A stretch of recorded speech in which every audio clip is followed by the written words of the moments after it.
so glad that you are with us here on this Sunday morning as we continue a series entitled Faith Works, and we're making our way through a New Testament book called James, and today we're going to talk about managing our mouths. But before we do that, this last week was a pretty special week. It's our Serve Week, and this year was Serve South Ogden right here in our own community, and what a great week it was. There were many of you involved. We know that not everybody can make it due to work and life and things like that.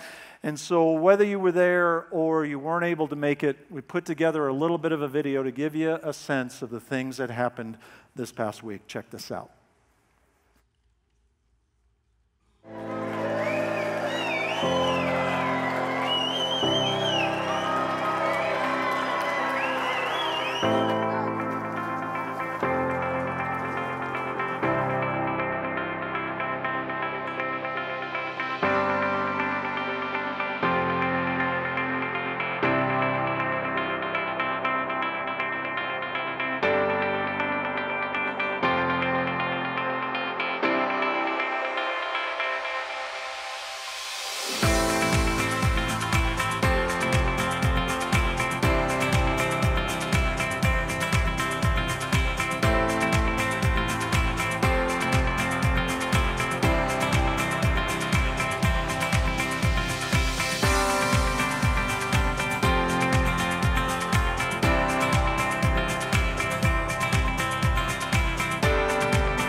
We have been given a priceless, wonderful gift, and our hearts are truly blessed by this, and more than I can express.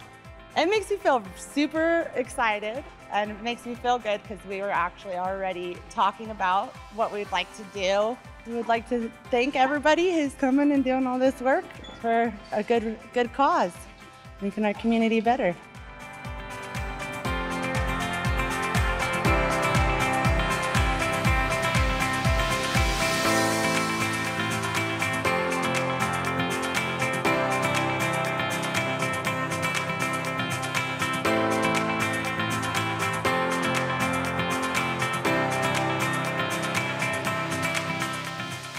It's just amazing what people have done, and just kindness of their heart, just helping strangers, and it's the most fantastic thing that I've been a part of, really.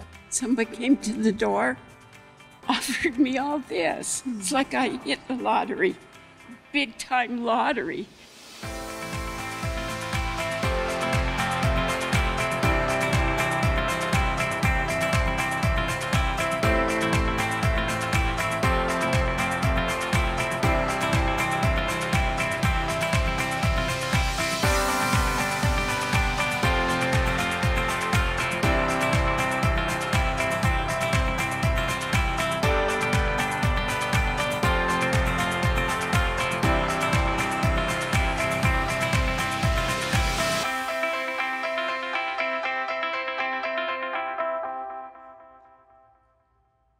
Just couldn't thank them enough. I couldn't do this by myself. It's been so enlightening. Everyone has been so kind. I've never felt more loved or accepted. Overnight, you feel like you found yourself a family. I can't even describe it in words. Things have been pretty rough, and this is just a miracle.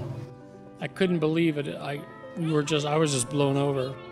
What do you think about the people? Everybody's crazy. I like it.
What a great week it was. A couple of shout outs there. Job Corps was in the first service. They had about 50 people every day. Those were the people in the hard hats there, and we appreciate them having such a big part of that. Also, our kitchen crew, I was told they've prepared 2,300 meals throughout that week, which is amazing. And want to let you know, if you're one of the homeowners, somebody in the church made something for you that you can pick up today. And there is a plaque that has been customized with your name on it to remember Serve South Ogden 2019. They're available right out through here following the service. But let me tell you, this one is a little bit different. It says, Wahoo, Serve South Ogden 2019. It's to Mr. Jimmy, our master of ceremonies through this.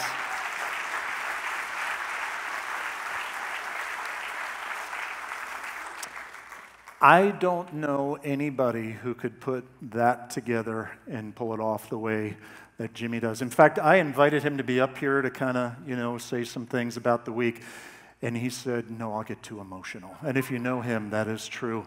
But when you see him, give him a high five or a hug or something like that, because not anybody could pull that off. But Jimmy can. Also want to share with you one note. This is from some neighbors of the community over there. So not even one of the houses that we worked on. But here's one of the notes that we got. And this is really big because I'm getting old and I can't see it. So we blew it up. Thanks to our serving angels this past week, beginning a little earlier than we usually eat breakfast, we noted that our neighborhood was being invaded, in a very good way, it turns out, by seemingly hundreds of persons of all sizes, shapes, and ages, with tools in hand, clad in red shirts, and all adorned with smiling faces and cheery dispositions. Their automobiles and pickup trucks, too numerous to count, lined the streets of our 4-block community. We soon found them all busily at work removing weather-worn wood, scraping, peeling paint in preparation for new coats of paint, cleaning yards, quickly improving the appearance of everything in sight. Who are all these loving, giving, hardworking, charitable earthly angels? They are you, members of Washington Heights congregation, who contributed generously of your time for a whole week, your goodwill, your hard-earned funds, your loving friendship and Christian spirit in order to enhance the lives of a whole neighborhood and community. As recipients of all this goodwill that has improved the appearance of our neighborhood but also added much to our lives, we thank all you earthly angels, both young and old, for your hard work, heartfelt generosity, and loving spirit that you have shared with us.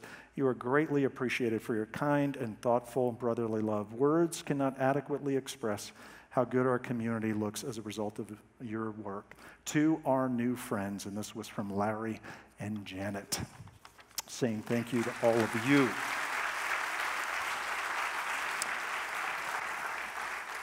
You know, what is that even all about? The word we use is compassion. And what is compassion? It's just showing the love of God in practical ways, with no strings attached, the same way that God gives his love to us. And whenever there are moments in which we receive so much from God and we become a conduit through which it flows, that is a moment of compassion. So thank you for being a part of it, and it's not the only way, but hopefully it is one of many ways in which we can make God's love real. So let's turn our attention to our message for today. And as I mentioned, we started a series several weeks ago in a New Testament book called James, and all the verses will be up here that we'll share with you today. And as I mentioned, we're going to talk about managing my mouth. And this is another opportunity in the book of James not to think about somebody else who needs this help.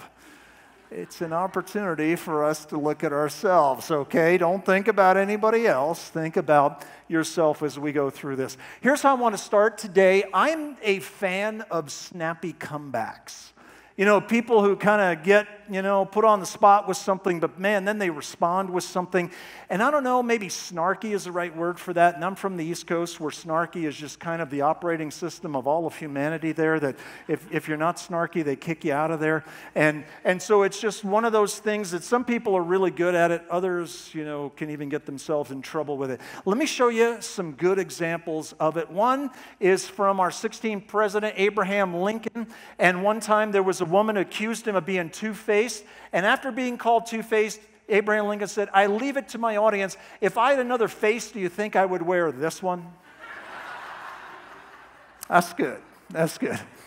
Another president, his name is Coolidge, he went to an opera one night, and the lead singer, this lady, was a little bit subpar. And so afterwards, he was asked this question, what do you think of the singer's execution? Coolidge said, I'm all for it. I think the master, though, of the snappy comeback is a guy by the name of Winston Churchill, and he has a number of them. And one time, there was one of his opponents in Parliament in Britain, and he saw that Winston Churchill often looked pretty sleepy or worse while he was speaking. And so one day he said, Mr. Churchill, must you fall asleep when I am speaking? Churchill said, no, it's purely voluntary. It's just my choice. But I think the best one of all, there was this woman, her name is Lady Astor, and she was a person of privilege and power and position, and she just could not stand the guy. And so one day, after a pretty heated argument and debate about a particular issue, she said, if I was your wife, sir, I would poison your coffee.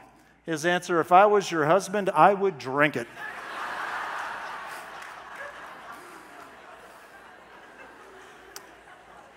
Now, would you agree with me that there is tremendous potential in our words in every direction, for good or for not so good? And today, James is going to drill in on the whole arena of our mouths, the words that we say and the impact that they can have. And like everything else James has to say, he's going to come straight at you. And he's not going to let us off the hook too easily. So let's jump into it. James chapter 3, verse 1. Dear brothers and sisters, not many of you should become teachers in the church, for we who teach will be judged more strictly. Now, let me tell you something about the word teach 2,000 years ago in this culture. It's a little bit different than our word for teach, where somebody's up in front of a classroom and there's a bunch of students. But notice he's specific here about the church, so it includes definitely, even what I'm doing right now. But its application is even broader than that, because the idea back then was that a teacher didn't just impart information, but they would often walk alongside people, almost like a mentor, who would be sharing not just things out of their mouth, that includes that, but also the way that they live. And they would influence and impact that person with all of it. And so this includes, anybody who has influence in the lives of others. Does it include this? Yep. Does it include maybe somebody who is a mentor to somebody else? Yep. Does it include, those of us who are in small groups and get together with other people and, kind of speak into other people's lives? Yep. Does it include like counselors and things like that who have impact and influence in the lives of others? Yep. Does it include every parent who will speak a lot of words to their children and have a lot of impact and influence? Yep. And James is just trying to get us queued up here with his headline of the whole section, that our words have tremendous impact and responsibility, and we need to own the responsibility that comes with it. Why is that important? Because in our day, I believe, we downplay the impact of our words when we see everything else that's happening in this world of ours. Well, look what's going on in that part of the world, and look the horrible thing that they did, and all of that may well be true. But James is going to say, and even though all of that is true, do not minimize the impact and the responsibility of your words. There's significant responsibility that comes with it. And then he goes on, and he says, indeed, we all make many mistakes, for if we could control our tongues, we would be perfect and could also control ourselves in every other way. One of the things that we often say around here, because it's true, is that we're all broken. that there is something bent and twisted in all of humanity at some deep level, and if we could just overcome that all on our own, well, why don't we just go ahead and stop it? And we go, yeah, well, it's not that easy. And if you want an example of that, of how we're all broken, just look at our words. So let me take a little bit of a survey here. How many people here today would say, you know, there's at least one time in my life where my words have gotten me in trouble? And if you don't have your hand up right now, you got two problems. Not only are your words a problem, you're a liar as well. And so you got to work on multiple things there. And James is saying, yeah, you want living proof that there's something bent and broken inside of us? Just think about your words. And if you could just control it, why don't you go ahead and do it? And we go, well, it's not that easy. That's right. That there's something here that indicates to us what we cannot do for ourselves, where we need some outside intervention to help us get to the place that we'd all like to be. Because my guess is we never set out to hurt somebody with our words. We never set out to trash somebody's reputation, at least I hope not. But those kind of things do happen. And every time we see an example of that, James says, let it point in a direction that tells us that, man, there is something wrong inside of all of us. We are in the same boat. Now he's going to give a couple illustrations of how impactful the tongue is, our words are.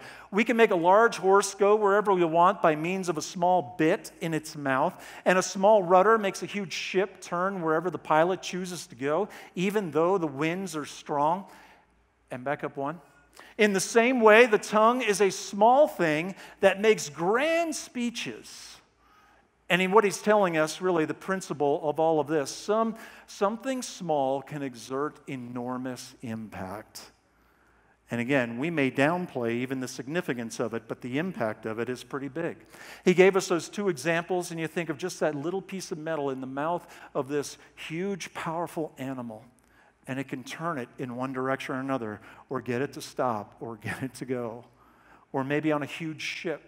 It is massive in size, but then this little piece of metal, comparatively speaking to the rest of it, directs, in which way it is going to proceed. And James is saying, there's your tongue, this is a little thing, but man, does it have a lot of influence. Man, does it determine a lot of direction in which you're going to go. Now again, I think it's easy for us to go, yeah, well, James, remember, though, what's happening in this world of ours? I mean, there's some serious stuff, and you're going to go after that. I mean, are our words really that big of a deal? James would say, yep, they are.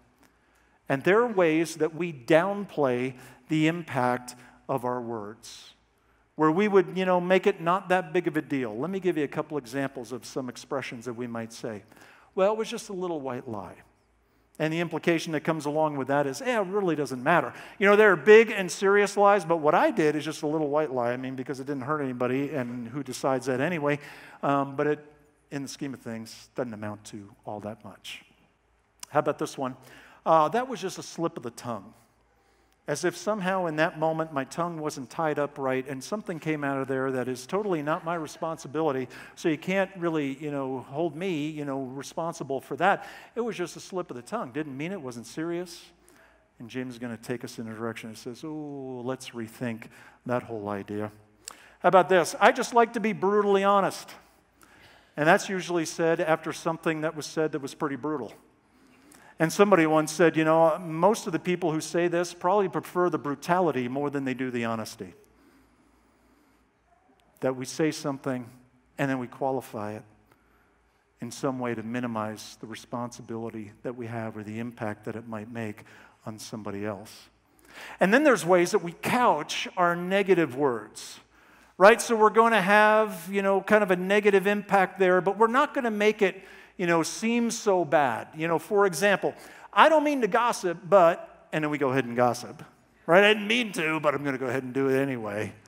Like it's not that big of a deal. How about this one? I love him or her, but, and then we're going to go and say something that is very unloving and could be very hurtful and could be very detrimental to them. Here's one from the South, that I've heard, and this to me is like the height of it. Bless her heart, bless his heart. And then we can go ahead and say the most awful thing about somebody. But we said bless his heart. And so therefore, I'm qualified to say pretty much anything on the other side of that. Right? Because we think, what's the big deal? Doesn't seem to be a big deal when it's going that direction. My guess is when it's coming this direction, we would probably think differently. And James is not going to let us off the hook, deciding which direction that might be. He's going to say we need to own the responsibility that comes along with it. And I think we all know on some level, well, yeah, words can be negative. They can also be positive. And the Bible talks a lot about encouraging words and words that build people up, that do not tear them down. But even in the arena of giving a compliment to someone, we have made it almost an art form to put somebody down, and we have such a struggle to build them up. Why is that? Here's some ways in which I think we struggle to compliment. And maybe, you've said qualifications like this. So we're going to go ahead and compliment somebody, but we go, now don't get a big head or anything. As if, they can't handle the responsibility of something good coming in their direction. They're going to get all carried away and think they're the king of the world. And so let me make sure you don't, kind of just get crazy with it. Let me make sure to knock you down a few pegs before I tell you something good. Or how about this one? I know that what you have is a gift from God.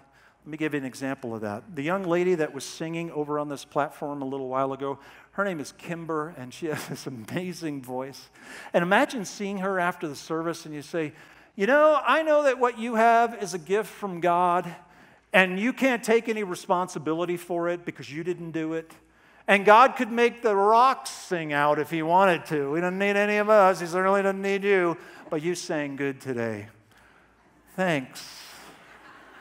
Almost, I think, for that, because we struggle so hard for reasons often unknown to actually encourage and to build somebody up.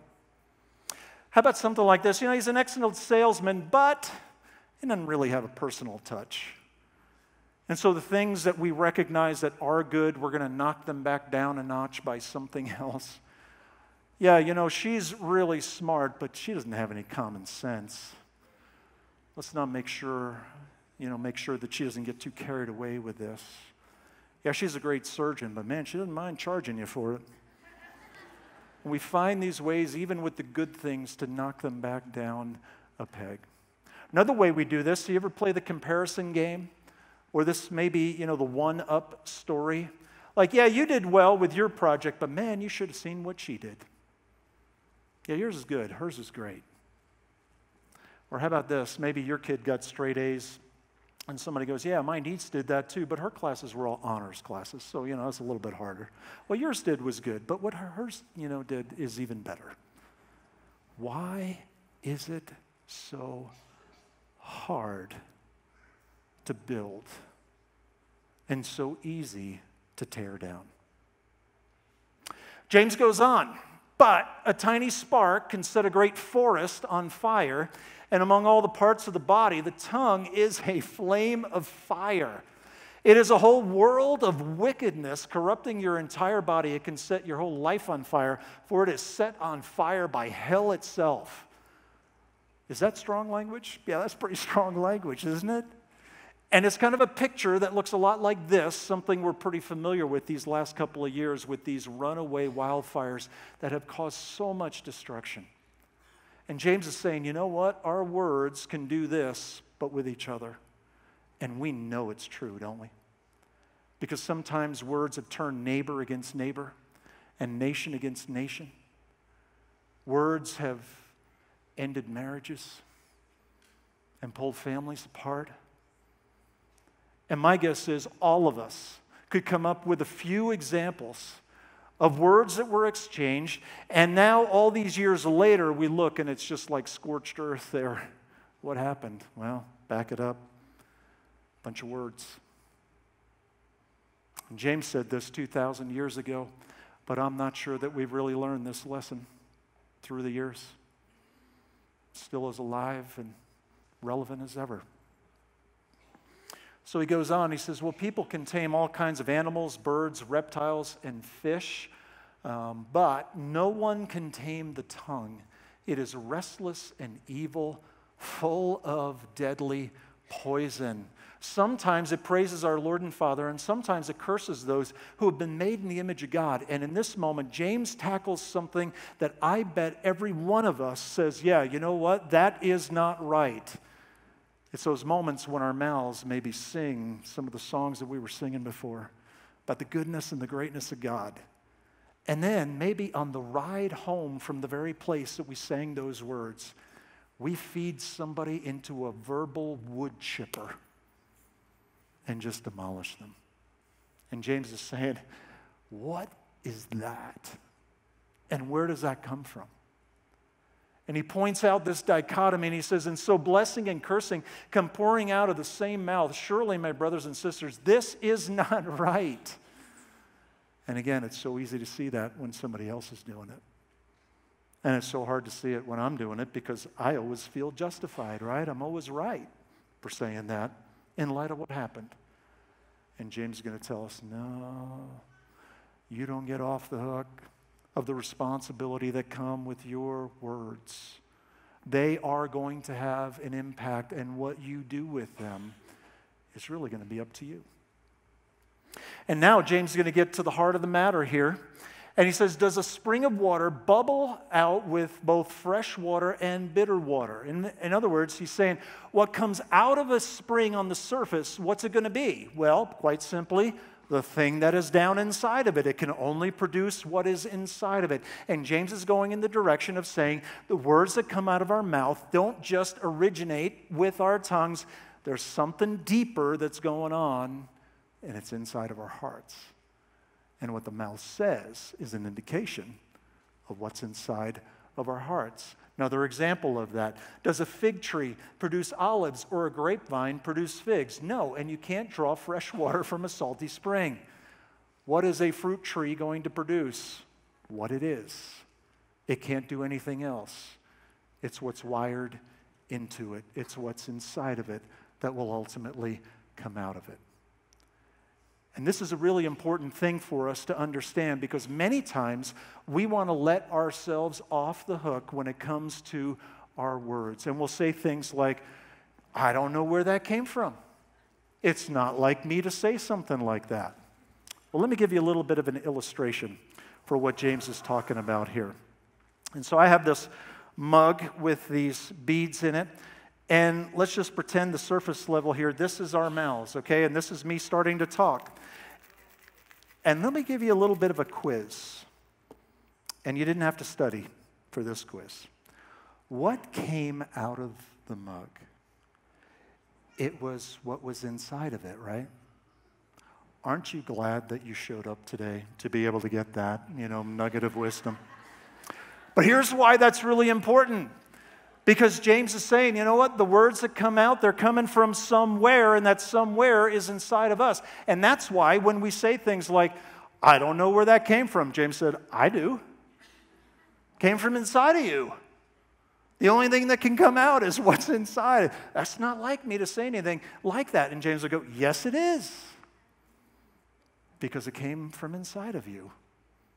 Well, I'm going to blame it, if on my genetics, if I wasn't German or Polish or Italian, or you substitute whatever ethnicity you want to put in there, somehow we just blame our genetics. It's not really my responsibility. Blame my ancestors. And James would go, no, it's inside of you. Because what comes out of you is what is inside of you. What comes out of my mouth is what's inside of my heart. And the sooner that we own that, the better it is. And the sooner we are able to address that. It's not like me to say something like that. James would like to have a word with you. And the word is your responsibility. And James isn't just all by himself, because these are words from Jesus' life, and this is Jesus speaking. A good person produces good things from the treasury of a good heart, and an evil person produces evil things from the treasury of an evil heart. What you say flows from what is in your heart. Jesus said exactly the same thing.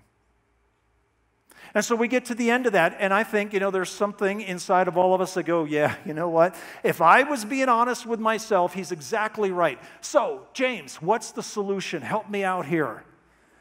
And you know what he does? Just like Jesus often did, he talks about something and nails us to the wall with it. And then before we get 3 easy steps to fix that, he just goes on to the next thing. And James doesn't give us 3 easy steps. Maybe that's because there aren't 3 easy steps. And there's no simple formula. That it is part of being in a relationship with a God who goes to work to transform us, all of us, in all that we are. But if we're looking for some ways in which, to make this practical, I thought of some ways of filter, ways that we can manage our mouth in some ways. And this is not original with me. I heard this years ago, and I think that this can be helpful to it. First question to ask, is it true? And I think sometimes we play loose with the whole is it true idea. Well, it must be true. Bob or, Susie just told me that. Well, that doesn't necessarily make it true, does it? And sometimes we'll repeat what we heard without even knowing whether it's true or not. And sometimes we'll even shade the truth, or we'll manage and massage and manipulate the truth so that it maybe reflects not so well on somebody else. Is it true? Secondly, is it helpful? Because not everything that is true is helpful. One example, I'm not sure this is the best example, but it's the one that I could think of. Years ago, before we had our first child, my wife was pregnant and she miscarried at 4.5 months. And after that, people came to us, and it was a difficult time. And people, well-meaning people, said things like this. Well, it says God causes all things to work together for good. And I know that's true. You know why? Because it's in the Bible. But in that moment, it wasn't helpful. You know what was helpful? Was when people said, I know it's hard because we've been through it. And you'll make it. That helped. So things that are true, we may have to evaluate whether or not they're helpful in a given moment. Is it the right person that I'm talking to? I think this is one of the huge issues of our day. That if I got an issue with person over here, who do I talk to? Somebody over here about that person. And social media has made this so easy, right? I'm really brave behind a keyboard in my living room talking about somebody else. Or I'll talk about them in vague ways. Don't you hate it when somebody claims to be for you, but then they turn out that they're not for you? Well, what does that mean? Who is that about? And people are left to wonder, and maybe they make assumptions. Let's not do that. Am I talking to the right person? And the Bible puts it in these terms, that if I have something with somebody, you know who I should talk to? That's somebody. And the goal is always to be reconciled to that somebody. We're never given the freedom to just torpedo somebody and to take them down. So is it the right person? And then one more question, is it loving? Is my ultimate goal to build them up, to encourage them, maybe to be restored together with them? Because let's be honest, there are a lot of times we're not really for that person. The Bible says extreme, radical things like this. Pray for your enemies. And I wonder, when's the last time I prayed for an enemy? When's the last time you prayed for an enemy? And by the way, the indication of that is not that we would pray that our enemy drives off a cliff. It's so that they would actually benefit in some way. And so is it loving? Even when it hasn't been loving coming in this direction. So I want to give you a little bit of a homework assignment for this week. It's real easy to tear down. It seems so hard to build up. So this week, and maybe you do this already, but I want us to give some conscious thought around this. Find someone doing something good and build them up. Encourage them. Don't make something up, because that's not true. And I don't think we have to.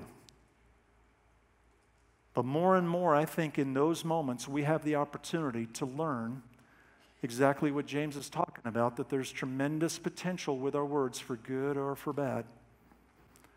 And our words, and really a decision that we can make with them, is what am I going to do with my mouth? And the reality is, I can burn or I can build people. So this week, find someone and build them, encourage them, compliment them. Don't qualify it. Don't knock them down a peg along the way. Simply encourage them. What would it look like if everybody in this room just sought to do that on a more regular basis? Would that make a difference? I believe that it would. So what are we going to do with our mouths? I'm going to invite you to bow your heads together with me as I pray. So God, we thank you for this time together. We thank you for your great love for us. We thank you that you love us the way that we are, not the way that we should be, because honestly, that's none of us is the way that we should be. And God, I know that in the arena of our mouths, we all have things to own, and there are things to change. And God, help us to know that we got to lean into you for that to become a reality. God, work in these hearts and lives of ours. Change the well that is our hearts so that our mouths would speak more words of encouragement, of hope, of help, of healing, of friendship. And we ask that you would create a community here that would be like that, building up rather than burning down. Lead us in that direction, God, for your name's sake. And we thank you for your great love along the way. We ask and pray in Jesus' name, amen.